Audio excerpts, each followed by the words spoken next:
Hello welcome back to my channel. ഇന്നത്തെ recipe ഒരു അടിപൊളി മീൻ കറിയാണ് കേട്ടോ. മീൻ മുളകിട്ടതെന്നും പറയും.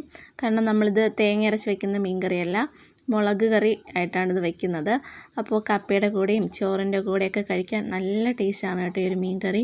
ഈ മീൻ കറിയുടെ ഒരു പ്രത്യേകത എന്ന് പറയുന്നത്, നമ്മൾ ഉണ്ടാക്കിയ അന്ന് കഴിക്കുന്നതിനേക്കാളും ടേസ്റ്റ് പിറ്റേ ദിവസം കഴിക്കുമ്പോഴാണ്. ഇതിൽ പുളിയും ഉപ്പും ഒക്കെ നല്ലപോലെ ഇറങ്ങി സെറ്റായിട്ടിരിക്കും. അപ്പോൾ കഴിക്കാനാണ് ഇതൊരു ടേസ്റ്റ്. അപ്പോൾ എങ്ങനെയാണ് ഈ ഒരു മീൻ കറി ഉണ്ടാക്കുന്നതെന്ന് നോക്കാം. അതിനായിട്ട് ഞാൻ ഇവിടെ കുടംപുളിയാണ് യൂസ് ചെയ്യുന്നത്. ഈ മുളക് കറിക്ക് കുടംപുളി തന്നെ എടുക്കാൻ പ്രത്യേകം ശ്രദ്ധിക്കണം. അത് നല്ലപോലെ ക്ലീൻ ചെയ്തെടുത്ത ശേഷം അതിലോട്ട് ഒരു 1/2 ടീസ്പൂൺ ഉപ്പിട്ടിട്ട് നല്ല തിളച്ച വെള്ളം ഒഴിച്ച് ഒരു 10 മിനിറ്റ് ഒന്ന് കുതിർക്കാൻ വയ്ക്കുന്നുണ്ട്.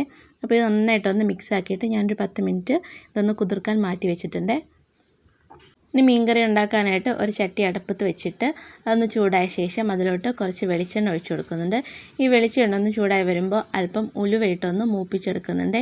ഈ ഉലുവ നന്നായിട്ട് മൂത്ത് വരണം. ഒന്ന് മൂത്ത് വന്ന ശേഷം ഇതിലോട്ട് ഇഞ്ചി വെളുത്തുള്ളി ചെറുതായിട്ട് കട്ട് ചെയ്ത് കൂടി ഇട്ട് കൊടുക്കുന്നുണ്ട്. ഈ ഇഞ്ചി വെളുത്തുള്ളി നല്ലപോലെ നിറം മാറി മൂത്ത് വരണം. അതുവരെ ഒന്ന് ഇളക്കി കൊടുക്കാം. ഇപ്പോൾ ഇഞ്ചി വെളുത്തുള്ളിയൊക്കെ നന്നായിട്ട് മൂത്ത് വന്നിട്ടുണ്ട്. ഇനി ഫ്ലെയിം ഒന്ന് ലോ ആക്കിയിട്ട് ഇതിലോട്ട് പൊടികൾ ചേർത്ത് കൊടുക്കാം. 1/2 ടീസ്പൂൺ മഞ്ഞൾപ്പൊടിയും 3/2 ടീസ്പൂൺ മുളക് പൊടിയും കൂടിയാണ് ഞാൻ ചേർക്കുന്ന. മുളക് പൊടി ഞാൻ കാശ്മീരി ചില്ലി, അതായത് നമ്മുടെ പിരിയൻ മുളക് എൻ്റെ കയ്യിലുണ്ടായിരുന്നു. അത് ജസ്റ്റ് ഒന്ന് പൊടിച്ചിട്ട് അതിലോട്ട് വറ്റൽ മുളകിൻ്റെ പൊടിയും കൂടെ മിക്സ് ചെയ്തതാണ്.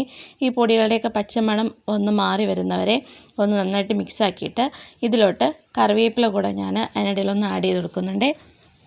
കറിവേപ്പിലയും കൂടെ ഇട്ട ശേഷം ഈ പൊടികൾ നന്നായിട്ടൊന്ന് ഇളക്കി കൊടുക്കാം. ഇനി ഇതിലോട്ട് നമ്മൾ നേരത്തെ കുതിർക്കാൻ വെച്ച പുളിയും ആ വെള്ളവുമായിട്ട് ഞാനൊന്ന് ചേർത്ത് കൊടുക്കുന്നുണ്ട്.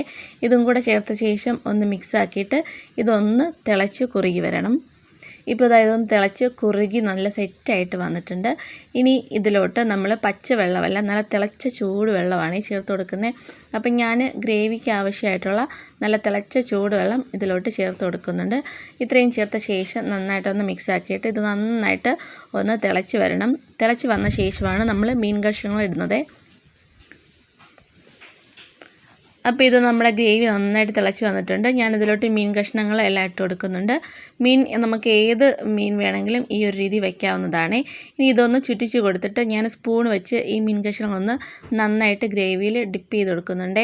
പ്രത്യേകം ശ്രദ്ധിക്കേണ്ട കാര്യം, ഇത് തിളച്ച് തുടങ്ങിക്കഴിഞ്ഞാൽ പിന്നെ നമ്മളിത് സ്പൂണ് തൊടാനേ പാടില്ല. ഇടയ്ക്കിടയ്ക്ക് ഒന്ന് ചുറ്റിച്ച് കൊടുത്താൽ മാത്രം മതി. സ്പൂണിട്ട് ഇളക്കി കഴിഞ്ഞ് കഴിഞ്ഞാൽ മീൻ കഷ്ണങ്ങൾ പൊടിഞ്ഞു പോകും. അപ്പോൾ ഏകദേശം ഒരു 10 മിനിറ്റ് എടുത്ത് കേട്ടോ ഞാൻ ഈ ഗ്രേവിയൊക്കെ ഒന്ന് വറ്റി ഈ മീനൊന്ന് കുക്കായി വരാനായിട്ട്. ഇപ്പം നമ്മുടെ മീൻ കറിയൊക്കെ ഇവിടെ വെന്ത് സെറ്റായിട്ടുണ്ട്. ഗ്രേവിയൊക്കെ നല്ലപോലെ കുറുകി വന്നിട്ടുണ്ട് കേട്ടോ. അപ്പോൾ നല്ല ടേസ്റ്റാണ് ഈ ഒരു മീൻ കറി കഴിക്കാനായിട്ട്. എല്ലാവരും ഈ റെസിപ്പി ഒന്ന് ട്രൈ ചെയ്ത് നോക്കിയ ശേഷം നിങ്ങളുടെ ഫീഡ്ബാക്ക് കമൻറ്റ് ബോക്സിലൂടെ അറിയിക്കാൻ മറക്കരുത്. അതേപോലെ തന്നെ ചാനൽ സബ്സ്ക്രൈബ് ചെയ്യാതെ ആരെങ്കിലും കാണുന്നുണ്ടെങ്കിൽ ദയവായി ചാനലൊന്ന് സബ്സ്ക്രൈബ് ചെയ്തേക്കണേ. വീഡിയോ ഇഷ്ടപ്പെട്ടാൽ ലൈക്ക് ചെയ്യാനും അതേപോലെ തന്നെ റെസിപ്പി നിങ്ങളുടെ ഫ്രണ്ട്സിന് ഷെയർ ചെയ്ത് കൊടുക്കാനും മറക്കരുത്. അപ്പോൾ പുതിയൊരു വീഡിയോ ആയിട്ട് വീണ്ടും കാണുന്നതുവരേക്കും ബായ്.